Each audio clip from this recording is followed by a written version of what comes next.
Hello students, કેમ છો બધા? મજામાં? Good morning, good afternoon. જ્યારે તમે વિડીયો જોતા હો ત્યારે સોમવારની સવાર છે. સરસ મજાનો વરસાદ આવી રહ્યો છે, વરસી રહ્યો છે. મતલબ મોજ પડી જાય કે નહીં? હા છોકરાઓ, બરાબર. જે હોય આપણે તો આપણું કામ કરવાનું છે, ભણવાનું છે. ચાલો, છેલ્લા લેક્ચરમાં બાળકો આપણે વધારાનું સ્વાધ્યાય પૂરું કર્યું હતું. હવે ઉદાહરણના દાખલા છે એમાં ઉદાહરણ નંબર 1 કહો. ઉદાહરણ જોવાનું છે આપણે. ઉદાહરણ નંબર 1 જો. ઉદાહરણ નંબર 1 માં ત્રણ વસ્તુ કીધી છે. 1 by 1 આપણે જોશું. Estimate the average drift speed of conducting electrons in a copper wire of cross section area 1 into 10⁻⁷ meter square carrying a current 1.5 ampere. એક સમાન આડછેદના ક્ષેત્રફળવાળો કોપરનો વાયર છે.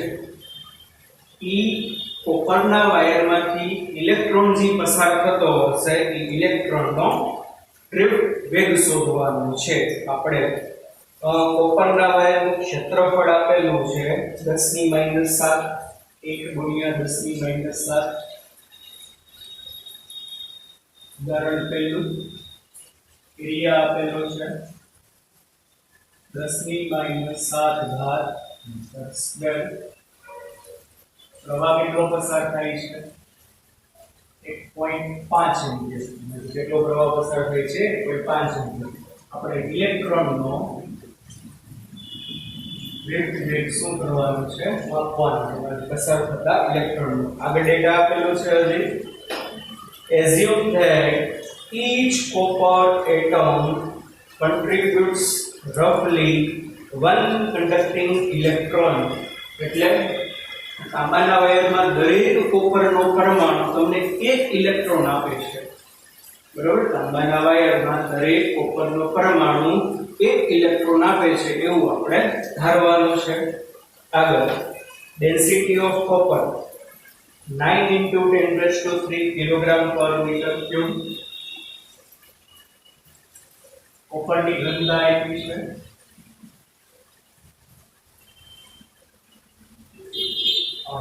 9 × 10⁻³ kg/m³. પછી એનો એટોમિક માસ આપેલો છે 63.5 U. Atomic mass is equal to 63.5 U, એટલે કે 63.5 g/mol. બરાબર? અને એવોગેડ્રો નંબર તો બધાને ખબર જ હોય. શું એને બરાબર 6.022 × 10⁻⁴ ચાલો હવે 6.022 ની બદલે આપણે ખાલી 6 જ લેવાનું છે. 6.0 રકમ પ્રમાણે. બરાબર? ચાલો હવે ઇલેક્ટ્રોનનો ડ્રિફ્ટ વેગ જોઈએ. આપણે કહી શકીએ તારમાંથી પસાર થતા ઇલેક્ટ્રોનનો ડ્રિફ્ટ વેગ કેવી રીતે મળશે? I is equal to n a v d q. Q ની બદલે e. Therefore v d is equal to I upon n a e. તો ચાલો આપણે શું કરવું પડે? I ખબર, a ખબર, e ખબર, પણ સ્મોલ n ખબર નથી. સ્મોલ n એટલે શું? યાદ છે ને? સ્મોલ n એટલે એકમ કદ દીઠ ઇલેક્ટ્રોનની સંખ્યા, અથવા તેને સંખ્યા ઘનતા પણ કહેવાય. તો એકમ કદમાં કોપરનો તમને જે વાયર આપેલો છે એના એકમ કદમાં કેટલા ઇલેક્ટ્રોન હશે એ ગોતવાનો છે. મળી ગયા. સાવ સિમ્પલ છે. જો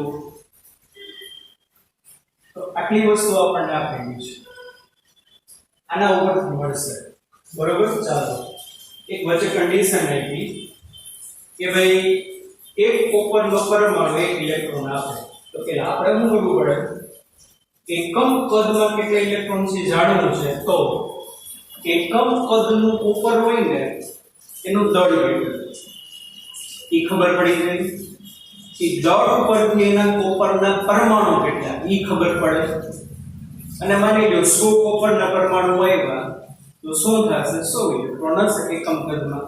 તો ઘનતાઓ બધી ખબર પડી જશે. ચાલો શું છે ઘનતા, 9 × 10⁻³ કિલોગ્રામ પર મીટર ક્યુબ. એટલે આપણે લખી શકીશું DCU બરાબર 9 × 10⁻³ kg પર મીટર ક્યુબ. તો આને હું બોલાય 1 મીટર ક્યુબ નું દળ આટલું હશે, એટલે કે 1 મીટર ક્યુબ નું દળ બોલો કેટલું હશે, 9 × 10⁻³ કિલો ગ્રામમાં 9 × 10⁻⁶ ગ્રામ. એટલે 1 મીટર ક્યુબ નો કોપરનો વાયર હશે ને એનું દળ આટલું હશે. દળ મળી ગયું. દળ ઉપરથી કોપરના કેટલા આઈટમ છે અહીંથી મળે કે નહીં, બરોબર. તો શું થશે, જો 63.5 ગ્રામ હોત તો 1 મોલ હોત, આટલું આવ્યું. આથી Cu ના 1 મીટર ક્યુબ ના પરમાણુ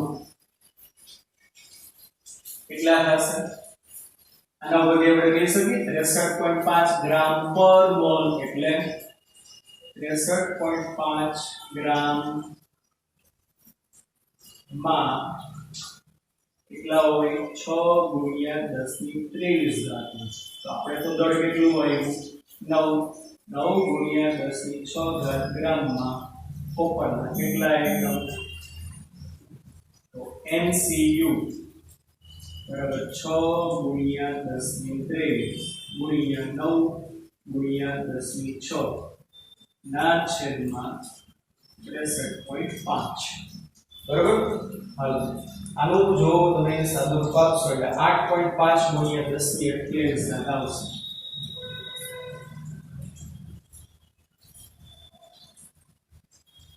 તો આ તમને શું મળશે બોલો જોઈએ,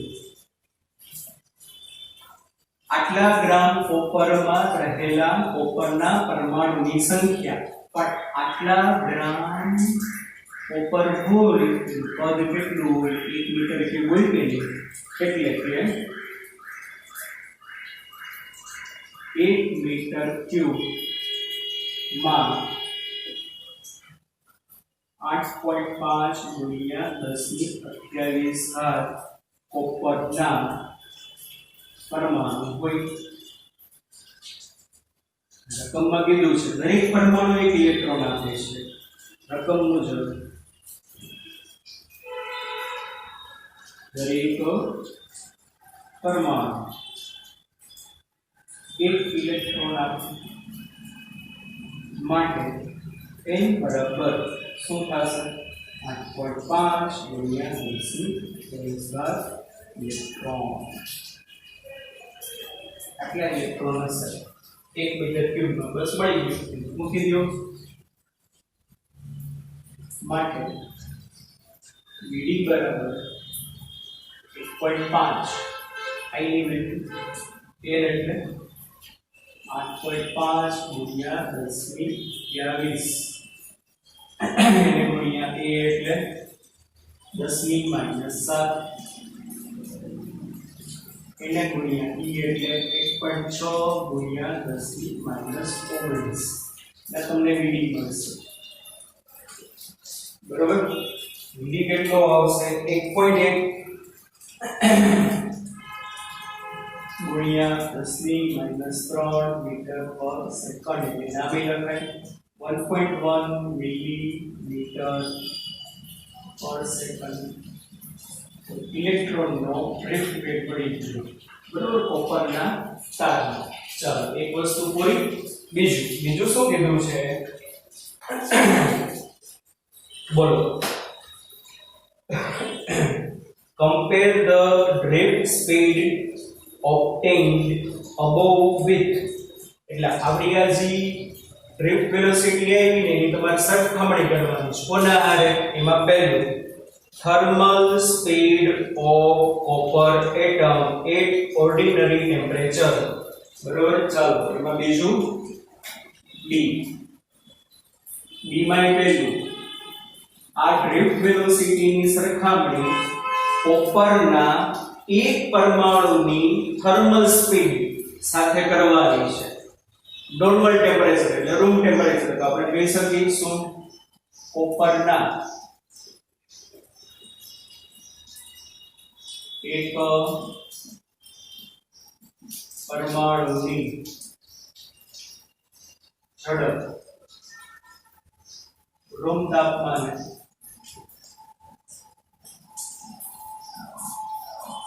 सूर्य सूत्र याद છે ને Vrms બરાબર √3 kBT/m T એટલે જે રૂમ તાપમાન છે લેવાનું m એટલે હું કોપરના એક અણુનું દળ એ રીતે માટે કોપરના એક અણુનું દળ અહીંથી જ મળે અને ઊંધું બોલે 1 મોલ નું દળ આટલું હોય તો 1 નું કેટલું તો કેવી રીતે મળશે ચાલો 63.5 ગ્રામ પર મોલ એટલે 6.022 એટલે આપણે લેવાનું છે 6 ગુણ્યા 10 ની 23 ઘાત પરમાણુનું દળ કેટલું હોય 63.5 ગ્રામ तो एक परमाणु दળ એટલું શું થશે m બરાબર 63.5 ના છેદમાં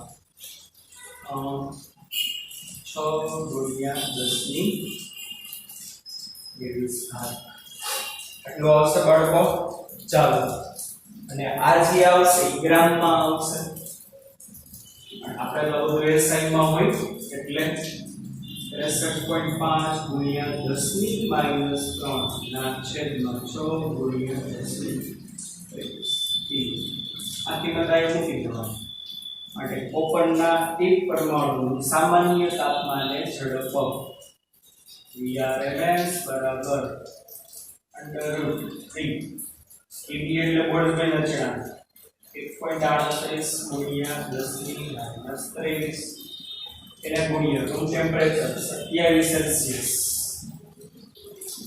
કેલ્વિન માં કેટલું થાય 300 કેલ્વિન ના છેદમાં કોપરના એક અણુનું દળ 63.5 ગુણ્યા 10 ની -3 છેદનો છેદંશમાં એટલે 6 ગુણ્યા 10 ની 30 આનું સાદુરૂપ આપશો Vrms તમને મળશે કે ડાયરેક્ટ ગણતરી કરી લેજો બરાબર ડાયરેક્ટ આમાંથી લખી નાખો 342.57 મીટર પર second 342.57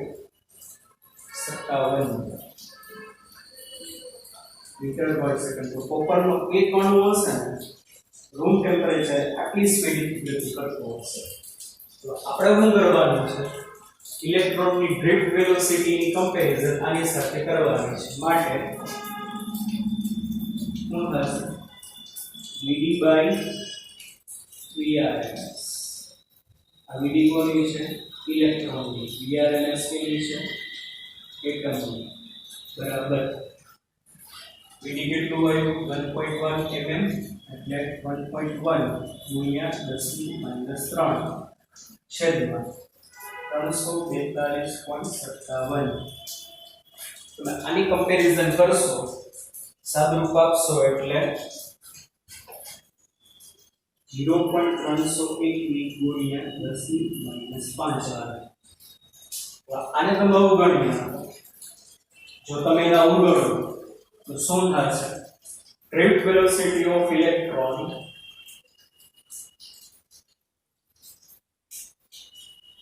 is near about 10 raised to minus 5 VRMS of atom. बरोबर કે ઇલેક્ટ્રોનની ડ્રિફ્ટ વેલોસિટી છે ને કોપરના એક પરમાણુની રૂમના તાપમાને જેટલી ઝડપ હોય ને એના કરતા 10 ની -5 ઘાત ગણી કહેવાય. કેટલા ગણી કહેવાય? 10 ની -5 ઘાત. 10 ની -5 ઘાત ગણી એટલે માની લ્યો કોપરના એક એટમની સ્પીડ સપોઝ 1 હોય તો ઇલેક્ટ્રોનની કેટલી હશે? 10 ની -5. એટલે હકીકતે 10 ની -5 ઘાત ગણી એટલે ઓછી કહેવાય. સમજાય છે? હાલો બી માં પેલું આ હતું. બીજું શું કહેવાનું છે? હાલો બી માં બીજું speed of propagation of electric field along the conductor which causes the drift motion. એટલે આમાં જે ઇલેક્ટ્રિક ફિલ્ડ હશે, ઇલેક્ટ્રિક ફિલ્ડ એટલે one type of electromagnetic wave. E electric field ની ઝડપ અને ઇલેક્ટ્રોનની ડ્રિફ્ટ વેલોસિટી ની કમ્પેરિઝન કરવાની છે. તો ક્યાં લખશું? જગ્યા તો નથી. પહેલા કામ કરો, આટલું કોપી કરો, વિડિયો પોઝ કરો. ચાલો લખાઈ ગયું. જો આગળ ઇલેક્ટ્રોનની ડ્રિફ્ટ વેલોસિટીની કમ્પેરિઝન તમારે કોના જોડે કરવાની છે? વિદ્યુત ક્ષેત્રની સ્પીડ અને વિદ્યુત ક્ષેત્ર એટલે ઇલેક્ટ્રોમેગ્નેટિક વેવ અને ઈ ઇલેક્ટ્રોમેગ્નેટિક વેવ એટલે પ્રકાશનું કિરણ. એની સ્પીડ કેટલી હોય? 3 ગુણ્યા 10 ની 8 ઘાત મીટર પર સેકન્ડ. બી માં બીજું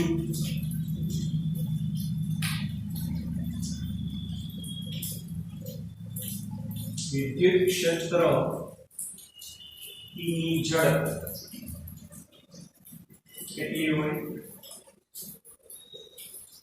3 ગુણ્યા 10 ની 8 ઘાત મીટર પર સેકન્ડ. એના સાથે કમ્પેરિઝન કરવાની માટે VD upon VE બરાબર VD કેટલો આવ્યો? 1.1 ગુણ્યા 10 ની -3 છેદમાં 3 ગુણ્યા 10 ની 8 એટલે આ થશે 10 ની -11. 1.1 ના છેદમાં 3. આગળ જે આંકડો આવશે તમે અવગણી નાખો. બરોબર? એટલે ઇલેક્ટ્રોનની ડ્રિફ્ટ વેલોસિટી છે ને વિદ્યુત ચુંબકીય તરંગ એટલે કે ઇલેક્ટ્રિક ફિલ્ડની સ્પીડ કરતા કેટલા ગણી હશે? 10 ની -11 ઘાત ગણી. કેટલા ગણી હશે? 10 ની -11 ઘાત ગણી લખવાનું. અને નીચે આમ ઇલેક્ટ્રોનનો ડ્રિફ્ટ વેગ વિદ્યુત ક્ષેત્રના વેગ કરતા 10 ની -11 ઘાત ગણો હોય. વાહું લખવાનું આમ ઇલેક્ટ્રોનનો ડ્રિફ્ટ વેગ કોપરના એક પરમાણુના રૂમ ટેમ્પરેચરના વેગ કરતા કેટલા ગણો હોય? 10 ની -5. ઓકે બચ્ચા પાર્ટી? ચાલો થઈ ગયું. લખી લેજો. ઉદાહરણ 2 છે એ જાતે ગણવાનું છે. ડેટાબેઝ છે એમાં કંઈ જાજો અઘરું નથી. થિયરીમાં બધું આવી ગયું છે. બરોબર બાળકો? એટલે ઉદાહરણ 2 જોઈ લેજો ટેક્સ્ટ બુકમાંથી. એક બંધ આપણે તો પૂછજો. બહુ ઓછા બાળકો પ્રશ્નો પૂછે છે. મતલબ એમ કે હોશિયાર છે. હોશિયાર હોત ને કોણ ભણાવે છે તમને? હે? બરાબર નહીં. એકદમ સરસ. આ એ કોણ છે?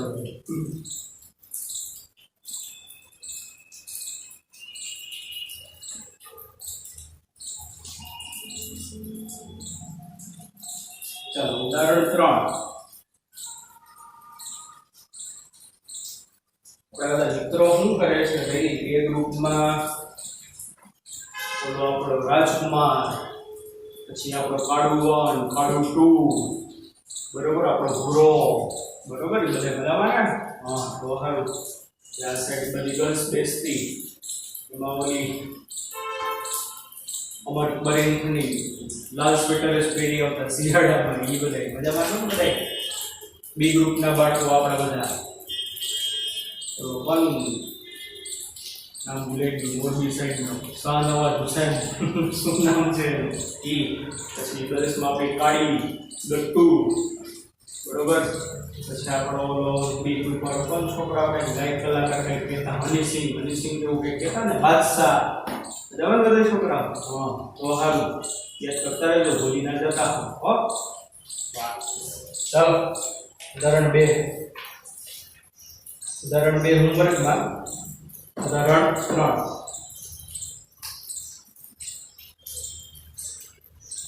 ઉદાહરણ 3 અને 4 કંઈક સરખા જેવા છે મહિનો એવો ફેર છે ઉદાહરણ 3 માં જુઓ an electric toaster use nichrome wire એટલે મિશ્ર ધાતુ છે for its heating element બરોબર ઉષ્મા ઉર્જા પ્રાપ્ત કરવા માટે ઇલેક્ટ્રિક ટોસ્ટરમાં નાઇક્રોમ વાયરનો ઉપયોગ થાય છે when a negligibly small current passes through it its resistance at room temperature એમાંથી માઇનોર એવો પ્રવાહ પસાર કરવામાં આવે ત્યારે રૂમ તાપમાને એનો અવરોધ છે ને 75.3 ઓહમ છે રૂમ તાપમાને એટલે કે T0 27 સેલ્સિયસ એટલે 300 કેલ્વિન તાપમાને એનો અવરોધ જે છે R0 કેટલો પડતો 75.3 ઓહમ ઓકે ચાલો પછી when the toaster is connected to a 230 volt supply the current settles after a few seconds to a steady value of 2.68 ampere એટલે 230 વોલ્ટની સપ્લાય સાથે જોડવામાં આવે છે અને અમુક ક્ષણ પછી એમાંથી સ્થિર પ્રવાહ પસાર થાય છે શરૂઆતની ક્ષણમાં ધીમે પ્રવાહ વધશે પણ 1 થી 2 સેકન્ડની પ્રવાહનું મૂલ્ય અચળ થઈ જશે કેટલું આપ્યું છે 2.68 એમ્પિયર એટલે વોલ્ટેજ 230 વોલ્ટ I 2.68 એમ્પિયર હવે તારમાંથી પ્રવાહ પસાર થાય એટલે તાર શું થશે ગરમ થશે અને તાર ગરમ થશે પરિણામે એનો અવરોધ શું થશે વધશે આપણે એ કીધું છે what is the steady temperature of the nichrome element તારમાંથી પ્રવાહ પસાર કર્યો એટલે તાપમાન વધશે તો નવું તાપમાન કેટલું હશે એ આપણે શોધીને લેવાનું છે બરોબર the temperature coefficient of resistance of nichrome આપેલું છે એટલે એનો આલ્ફા આપેલું છે નાઇક્રોમ 1.7 ગુણ્યા 10 ની -4 આપણે શું કરવાનું છે T તાપમાન ગોતવાનું છે એટલે એનો આલ્ફા આપ્યો છે કેટલો છે આલ્ફા 1.7 ગુણ્યા 10 ની -4 ડિગ્રી સેલ્સિયસ એટલે કેલ્વિન માં ના લખો ચાલે કારણ કે અચળાંક સેલ્સિયસ માં આપેલો છે ઓકે ચાલો તારમાંથી પ્રવાહ પસાર કરતા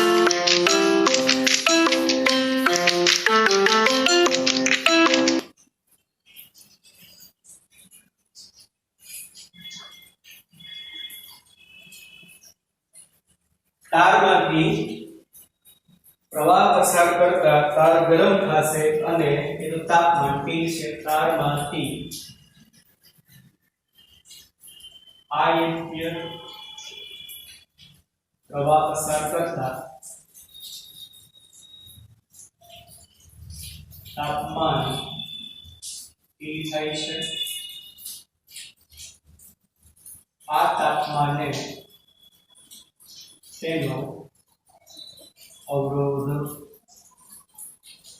ચાલો શું થશે R બરાબર V upon I અને V બરાબર આયા V કેટલું છે 230 I કેટલું 2.68 એટલે R બરાબર 230 ભાગ્યા 2.68 કરશો એટલે 85.8 કેટલું આવશે 85.8 ઓહમ આટલું આવશે T તાપમાનનો અવરોધ મળ્યો રૂમ તાપમાનનો અવરોધ ખબર છે अल्फा ગોતવાનું છે શું સૂત્ર છે બાળકો યાદ છે ને શું હતું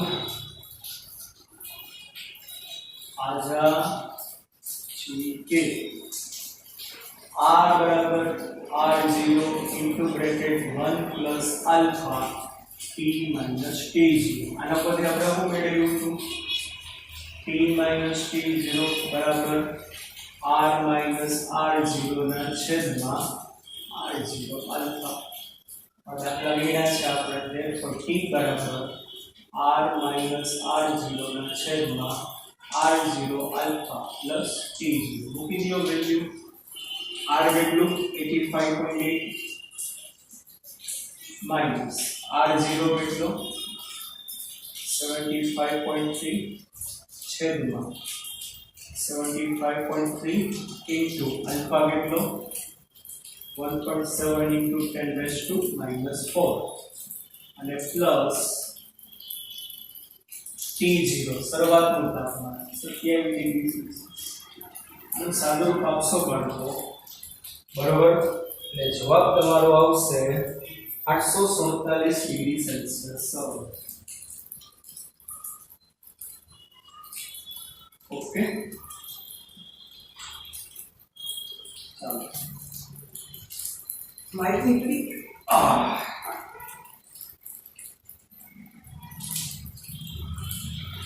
उदाहरण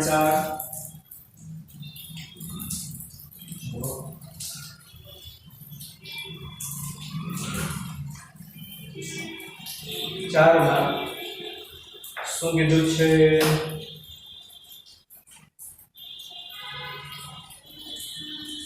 the resistance of the platinum wire of a platinum resistance thermometer at ice 0.5 ohm એટલે બરફના તાપમાને T0 બરાબર 0 ડિગ્રી સેલ્સિયસ એનો અવરોધ કેટલો છે R0 બરાબર 5 ઓહમ પછી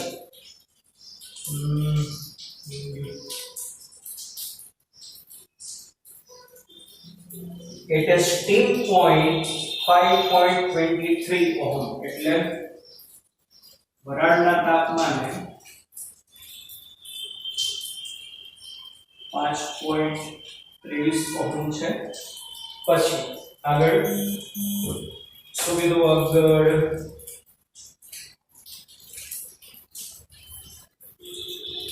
when the thermometer is inserted in a hot bath એટલે એક ગરમ hot bath છે એમાં થર્મોમીટર ને આપણે મૂકીએ તો the resistance of the platinum wire is 5.795 એટલે hot bath નું તાપમાન દાખલા તરીકે T ડેશ એ આપણે ખબર નથી ત્યારે અવરોધ R ડેશ આપણને જે મળે છે ને એ કેટલો મળે છે 5.795 ઓહમ આપણે શું કરવાનું છે હોટ બાથ નું શું કરવાનું છે તાપમાન ગોતવાનું છે ચાલો આવું હતું મેં ત્યાં કીધું આ છે ને આપણું સંદર્ભ તાપમાન કહેવાય કયું તાપમાન કહેવાય સંદર્ભ તો બે પેર બનાવવાની શું કરવાની બે પેર બનાવવાની એક પેર કોની બનાવવાની T0 અને T ની એટલે બીજી પેર તમારે કોના બનાવવાની T0 અને T ડેશ ની બીજી પેર કોની બનાવવાની T0 અને T ડેશ ની તો ચાલો પહેલા તો શું થશે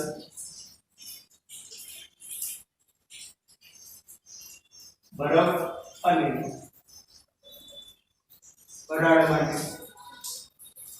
ચાલો બરફ અને વરાળ માટે શું થશે R બરાબર R0 into bracket 1 plus alpha T minus T0 हल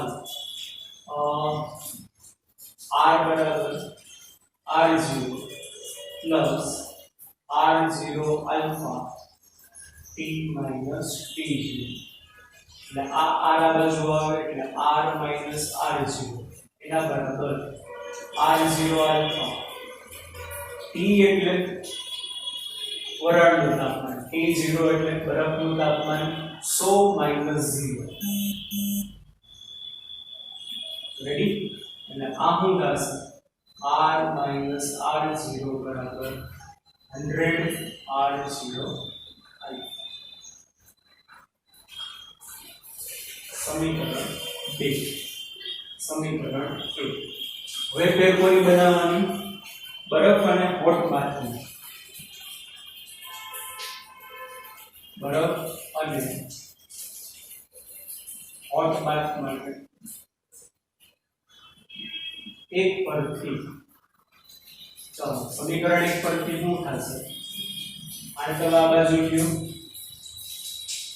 હવે આ શું થશે આ પેજમાં R0 એટલે બરફના તાપમાનને અવરોધ અને R એટલે હોટ બાથના તાપમાનને અવરોધ એટલે શું થશે R ડેશ - R0 સમજે છે બાળકો એના બરાબર R0 is it is alpha into T એટલે હોટ બાથનું તાપમાન માઈનસ T0 એટલે બરફનું તાપમાન ઓકે આ સૂત્ર શું બનશે R ડેશ - R0 બરાબર T ડેશ R0 અલ્ફા સમીકરણ નંબર 3 આપણે હોટ બાથનું તાપમાન જોઈશું બસ મળી જશે સમીકરણ 3 અને 2 નો ગુણોત્તર લઈએ સમીકરણ 3 અને સમીકરણ 2 વત્તા ચાલો ડાબી બાજુના છેદમાં ડાબી બાજુ R ડેશ - R0 ના છેદમાં R - R0 એના બરાબર જમણી બાજુના છેદમાં જમણી બાજુ R0 આલ્ફા T ડેશ છેદમાં R0 આલ્ફા 100 R0 આલ્ફા તો કેન્સલ TS ને કરતા બનાવો અને આમાં વેલ્યુ મૂકી દો R ડેશ કેટલું 5.795 માઈનસ R0 કેટલું 5 R કેટલું 5.23 માઈનસ 5 ના 100 ગુણાકારમાં છે એટલે હોટ બાથનું તમારે તાપમાન આવશે 345.65 ડિગ્રી સેલ્સિયસ એટલું હોટ બાથનું ટેમ્પરેચર છે ઓકે બચ્ચા પલટી ચાલો લખી લો ફટાફટ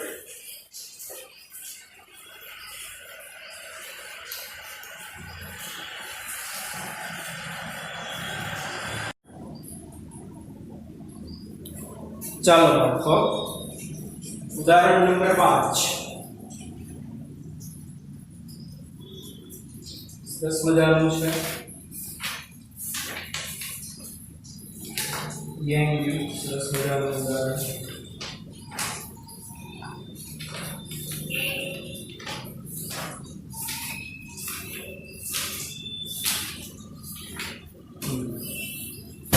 નેક્સ્ટ સર્કિટ આપી છે સર્કિટનો આપણે પરિણામ અવરોધ ગોતવાનો છે પછી દરેક અવરોધમાંથી પસાર થતો પ્રવાહ ગોતવાનો છે પછી દરેક અવરોધના વોલ્ટેજ ગોતવાના છે બરોબર સર્કિટ આપી છે તો પરિણામી અવરોધ માપવાનો દરેક અવરોધમાંથી પસાર થતો પ્રવાહ માપવાનો અને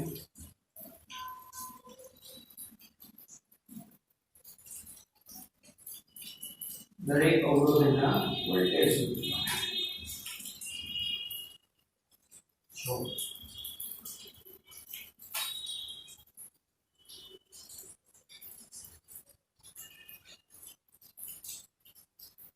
ઉદાહરણ 5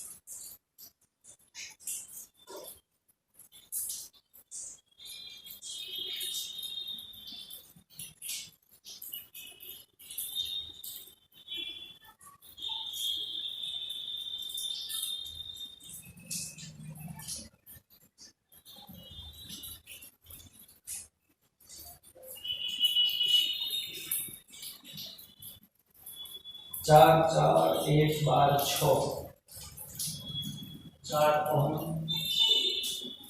4 ઓહમ 1 ઓહમ આના સાથે એક પાવર સપ્લાય જોડેલી છે 16 વોલ્ટની કેટલા વોલ્ટની 16 વોલ્ટની એનો આંતરિક અવરોધ આપ્યો છે 1 બોક્સ કે મતલબ એનો આંતરિક અવરોધ 1 છે રેડી તો આપણે શું કરવાનું છે આમાંથી પસાર થતો કુલ પ્રવાહ કેટલો અને દરેક અવરોધના બે છેડા વચ્ચેના વોલ્ટેજ કેટલા અને પરિપથનો કુલ અવરોધ કેટલો ચાલો તો આ A B C આ D હવે જો અહીંથી I જેટલો પ્રવાહ આવશે ઉપરમાંથી ગયો I1 નીચેનામાંથી ગયો I2 ઈ બે આ ભેગા થઈ જાય પાછું અહીંયા I થાય બરોબર હવે ઈ અહીંયા જાય એટલે માની લો I થી ગયો I3 અહીંથી ગયો I4 ઈ બે પાછા અહીંયા ભેગા થઈને શું બની જાય I બની જાય ઓકે અહીંયા I1 I2 લીધું તો કેમ અહીંયા I1 I2 ના લીધું શું કામ ને કારણ કે જો અહીંયા જે ભાગ પડે એ ભાગ અહીંયા પડે નહીં સમજે છે અહીંયા માની લો 5 એમ્પિયર આવ્યો તો 2 એમ્પિયર આમાં ગયો તો 3 એમ્પિયર આમાં ગયો હશે હવે એ જ 2 ને 3 અહીંયા ભેગા થઈ જાય એ 5 અહીંયા ગયો તો માની લો 1 આમાં ગયો તો 4 આમાં ગયો હશે ચાલો પહેલા તો પરિપથનો આંતરિક અવરોધમાં સોરી પરિપથનો કુલ અવરોધ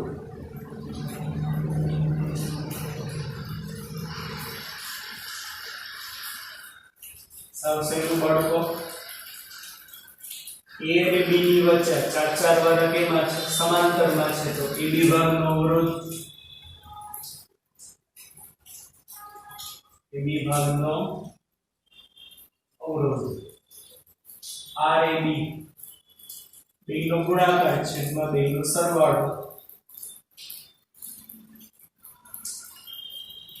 16/8 2 ઓહમ ચાલો પછી BC ની વચ્ચે તો એક જ છે CD ભાગનું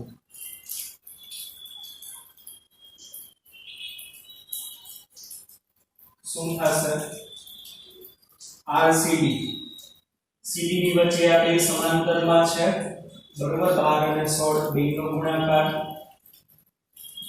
છેદમાં બેનો સરવાળો 12 6 72 ભાગ્યા 18 અને 18 ચોકુ 72 4 ઓહમ હવે AB ની બાજુમાં BC ની બાજુમાં CD તો પરિપથનો કુલ અવરોધ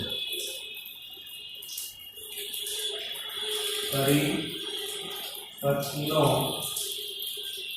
કુલ અવરોધ R equal બરાબર RAB plus RBC plus RCD ચાલો RAB કેટલું આવ્યું 2 RBC 1 RCD 4 કેટલું થશે 4 અને 6 અને 7 ઓહમ પરિપથનો કુલ બાહ્ય અવરોધ કેટલો થશે 7 ઓહમ પછી બીજું તમને શું કીધું છે પ્રવાહ પરિપથમાંથી પસાર થતો કુલ પ્રવાહ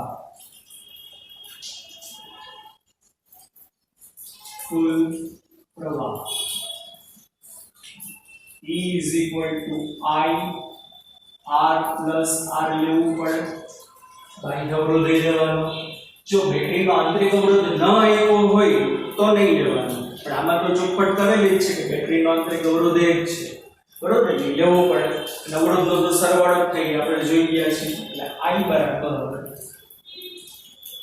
E ના છેદમાં R plus R અને 16 ના છેદમાં 7 plus 1 એટલે 2 એમ્પિયર પરિપથમાંથી પસાર થતો કુલ પ્રવાહ બે એમ્પિયર. ચાલો આટલું થઈ ગયું, બે વસ્તુ મળી ગઈ. હવે દરેક અવરોધનો પ્રવાહ અને દરેક અવરોધના વોલ્ટેજ. પહેલા આપણે વાત કરીએ કોના માટે? AB ભાગ માટે.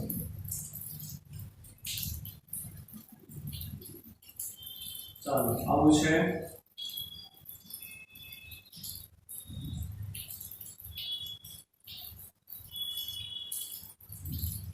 અહીંયા I જેટલો પ્રવાહ આવ્યો, આ A, આ B, આમાંથી ગયો I1, આમાંથી ગયો I2, આ 4 અને પાછું I દીધા છે. સિમ્પલ વસ્તુ છે પણ તમને મોઢે આવવું જોઈએ. અહીંયા બે એમ્પિયર પ્રવાહ આવે ઉપર અને નીચે બે જગ્યાએ સરખો અવરોધ છે, બે માં અડધો દાશે, પણ એમ ખબર ના પડે તો આપણે જો વોલ્ટેજ સરખા હશે કે નહીં, શું થશે? આ બે સમાંતરમાં હોવાથી વોલ્ટેજ કેવા હશે? સરખા. માટે ચાલો શું થશે? બોલું જોઈએ. આને આપણે R1 કહીએ અને આપણે R2 કહીએ. એટલે શું થશે? R1 R2 સમાંતરમાં હોવાથી આના વોલ્ટેજ કેટલા થાય? 4I1. આના વોલ્ટેજ કેટલા થાય? 4I2. માટે I1 બરાબર I2. ઓકે. તથા I બરાબર શું છે? I1 પ્લસ I2 છે ને. I જેટલો પ્રવાહ અહીં I1 બે ભાગ પડ્યા, ઉપર ગયો I1, નીચે ગયો I2. ચાલો એટલે I ની વેલ્યુ ખબર છે 2. I1 I2 બે સરખા છે એટલે 2I1. માટે I1 બરાબર I2 બરાબર 1 એમ્પિયર. ડન. ચાલો પછી R1 ના બે છેડા વચ્ચેના વોલ્ટેજ. કોના? R1 ના બે છેડા વચ્ચે વોલ્ટેજ. R1 ના વોલ્ટેજ V1 બરાબર I1 R1 કેટલા થશે? 1 ગુણ્યા 4 એટલે 4 વોલ્ટ. પછી R2 ના બે છેડા વચ્ચે વોલ્ટેજ કેટલા થાય? 4 જ થાય કે નહીં? શું કામ 4 જ થાય? કારણ કે એ બે કેવા છે? સમાંતરમાં છે. બરોબર. એટલે શું થશે? આ સોરી VAB ઈ બે છેડા વચ્ચે વોલ્ટેજ હશે 4 વોલ્ટ. ના મૂકવું પડે. ચાલો પછી ABC માટે તો સાવ સહેલું છે. BC ભાગ માટે એમાં તો દેખાય જ છે. આ I જેટલો પ્રવાહ BC માં પાસ થયો એટલે IBC બરાબર I એના બરાબર 2. ચાલો BC ભાગના વોલ્ટેજ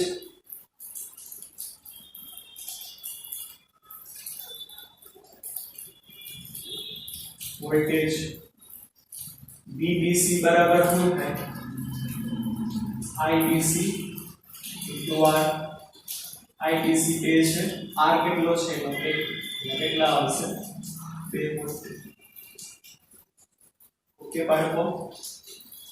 ચાલો પછી CD ભાગ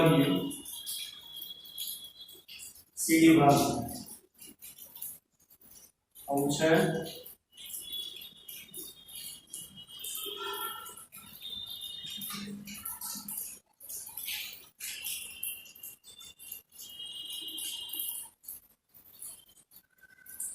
આ C, આ D, આ 12 એટલે R3,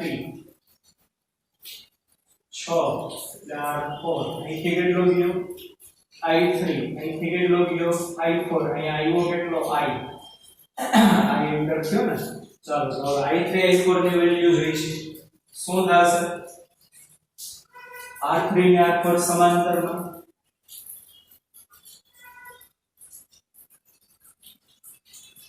એના વોલ્ટેજ સમાન. R3 ના વોલ્ટેજ કેટલા થશે? 12I3. આના વોલ્ટેજ કેટલા થશે? 6I4 થાય કે નહીં? માટે I4 બરાબર 2I3. I4 બરાબર શું થશે 2i3 સમજાણું કે નહીં આના વોલ્ટેજ થાય 12 ગુણ્યા i3 આના વોલ્ટેજ થાય 6 ગુણ્યા i4 પણ બે સમાંતર ના એટલે બેના સરખા એટલે 12i3 બરાબર 6i4 બરાબર તો ચાલો પરંતુ i બરાબર શું છે i3 i4 i ની વેલ્યુ આપણે ખબર છે 2 બરાબર i3 i4 એટલે 2i3 એટલે 2 બરાબર 3i3 i3 બરાબર 2 ના છેદમાં 3 એટલે 12 ઓહમ માંથી થશે 2 ના છેદમાં 3 એમ્પિયર માટે i4 બરાબર 2i3 છે 2 ગુણ્યા i3 કેટલું હોય 2 ના છેદમાં 3 એટલે આવશે 4/3 એમ્પિયર i4 6 ઓહમ માં આટલો પ્રવાહ પસાર થશે ચાલો વોલ્ટેજ કેટલા સીડી વચ્ચેના સિમ્પલ આના વોલ્ટેજ અથવા તો આના વોલ્ટેજ ગોતો બે સરખા થશે કે નહીં માટે શું થશે સીડી ભાગના વોલ્ટેજ VCD બરાબર i3R3 અથવા તો i4R4 લંબચોરસ કઈ ચાલે i3 કેટલું મેળવ્યું છે 2 ના છેદમાં 3 એને ગુણ્યા R3 કેટલું છે 12 12 નું 24 ભાગ્યા 3 એટલે 8 વોલ્ટ સીડી ભાગના વોલ્ટેજ પડી ઓકે AB ભાગની મેળા BC ભાગની મેળા એટલે જો ભાગો અહીંયા દાખલો પૂરો થોડું વધારે સમજાવી દો આના બે છેડા વચ્ચે વોલ્ટેજ કેટલા આવ્યા 4 બરોબર આના બે છેડા વચ્ચે વોલ્ટેજ કેટલા આવ્યા આના બે છેડા વચ્ચે વોલ્ટેજ કેટલા આવ્યા ઓકે તો આપણે ઓમ તો આ બધા શ્રેણીમાં છે બાજુમાં AB BC અને CD તો યાર પર શ્રેણીમાં વોલ્ટેજનો સરવાળો થાય અને પાવર સપ્લાય જેટલો હોય તો જો 4 + 2 + 8 એટલે 8 ને 10 10 ને 4 14 થયા પણ પાવર સપ્લાય એટલી છે 6 વોલ્ટની કેટલાની એટલી છે પાવર સપ્લાય 6 વોલ્ટની તો 2 વોલ્ટનો તો ઘટાડો થયો શું થયો કે ન સમજાતું થિયરીમાં સમજાયું AB BC CD શ્રેણીમાં કહેવાય તો AB ના વોલ્ટેજ + BC ના વોલ્ટેજ + CD ના વોલ્ટેજ 16 થવા જોઈએ ત્રણેયનો સરવાળો પણ એના થયો 4 ને 6 6 ને 8 14 તો 2 વોલ્ટ ઘટ્યા તો 2 વોલ્ટ ઘટ્યા તો લઈ ગયું કોણ બેટરીમાં આંતરિક અવરોધ ત્યાં ડ્રોપ થયો એટલે લોસ થયો કેટલાનો લોસ થયો હશે આંતરિક અવરોધ કેટલો છે 1 છે તો બેટરીમાં વ્યય પામતા વોલ્ટેજ અવરોધને કારણે બેટરીમાં વોલ્ટેજ કેટલા થાય V બરાબર IR તો V બરાબર I કેટલો છે 2 એનો R કેટલો છે 1 2 વોલ્ટ આવ્યા કે બીજો સરવાળો ભાગેલા સમજાય છે કે નહીં તો બેટરીમાં 2 વોલ્ટેજ ડ્રોપ પામ્યા તો એનો મતલબ શું 16 વોલ્ટ એનું EMF કહેવાય શું 16 વોલ્ટ એનું EMF કહેવાય અને બેટરીના આંતરિક અવરોધે 2 વોલ્ટ ખાઈ લીધા એટલે 14 વોલ્ટ એનો ટર્મિનલ વોલ્ટેજ કહેવાય શું કહેવાય 14 વોલ્ટ એનો ટર્મિનલ વોલ્ટેજ નીચે નોંધ કરી લખો ક્યાં કામમાં આવી જાય લખો અહીં AB BC અને CD ના વોલ્ટેજનો સરવાળો કરતા 14 વોલ્ટ મળે છે એટલે કે બેટરીના આંતરિક અવરોધે 2 વોલ્ટનો ડ્રોપ કર્યો એટલે કે બેટરીના આંતરિક અવરોધે 2 વોલ્ટનો ડ્રોપ કર્યો આથી 14 વોલ્ટ બેટરીનો ટર્મિનલ વોલ્ટેજ કહેવાય 14 વોલ્ટ બેટરીનો ટર્મિનલ વોલ્ટેજ કહેવાય અને 16 વોલ્ટ બેટરીનું EMF કહેવાય 16 વોલ્ટ બેટરીનો શું કહેવાશે EMF સમજાણું છોકરાઓ આટલું હા કે ના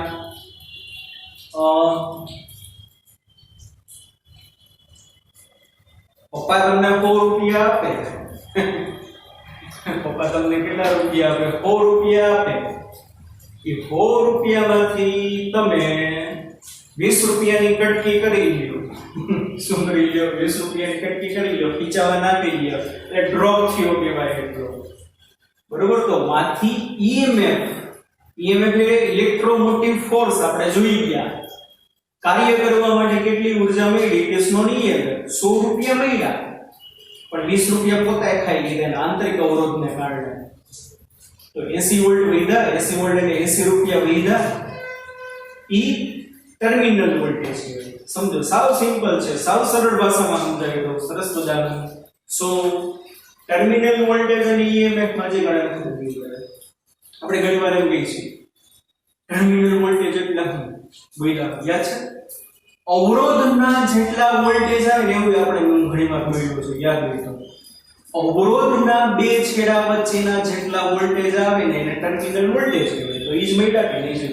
અવરોધના એટલે ટોટલ અવરોધ જોવાનું તો આ અવરોધના બે છેડા વચ્ચે વોલ્ટેજ કેટલા મળ્યા 14 મળ્યા it is known as terminal voltage and EMF electromotive force કેટલું છે 16 વોલ્ટ તો તમને એમ થાય કે બે ગયું ક્યાં તો એ સોર્સ જ થઈ ગયું છે એનો આંતરિક અવરોધ જ થઈ ગયો આ પપ્પા આ છોકરો કે છોકરી જી હોય પપ્પાએ 16 વોલ્ટ આપ્યા પણ છોકરાએ 2 વોલ્ટની કટકી કરી તો બારે તો અહીંયા કેટલા મળ્યા 14 જ મળ્યા તો અવરોધના બે છેડા વચ્ચેના voltage it is known terminal voltage અને ઈ ટર્મિનલ વોલ્ટેજ બેટરી નહીં બેટરી આપ્યું તું 16 પણ 4 પોતાનો છોકરો એટલે આંતરિક અવરોધ તો તે 2 થઈ ગયું સમજાય છે હા કે ના બરોબર ઓકે ચાલો ઓકે બાળકો ચાલો બાકીના દાખલા જે થોડા મોટા છે ઉદાહરણના દાખલા બહુ જ મોટા છે એ આપણે નેક્સ્ટ લેક્ચરમાં ગણીશું અહીંયા આટલું આપણે રાખીએ ઓકે બાળકો bye bye take care C you ધ્યાન રાખજો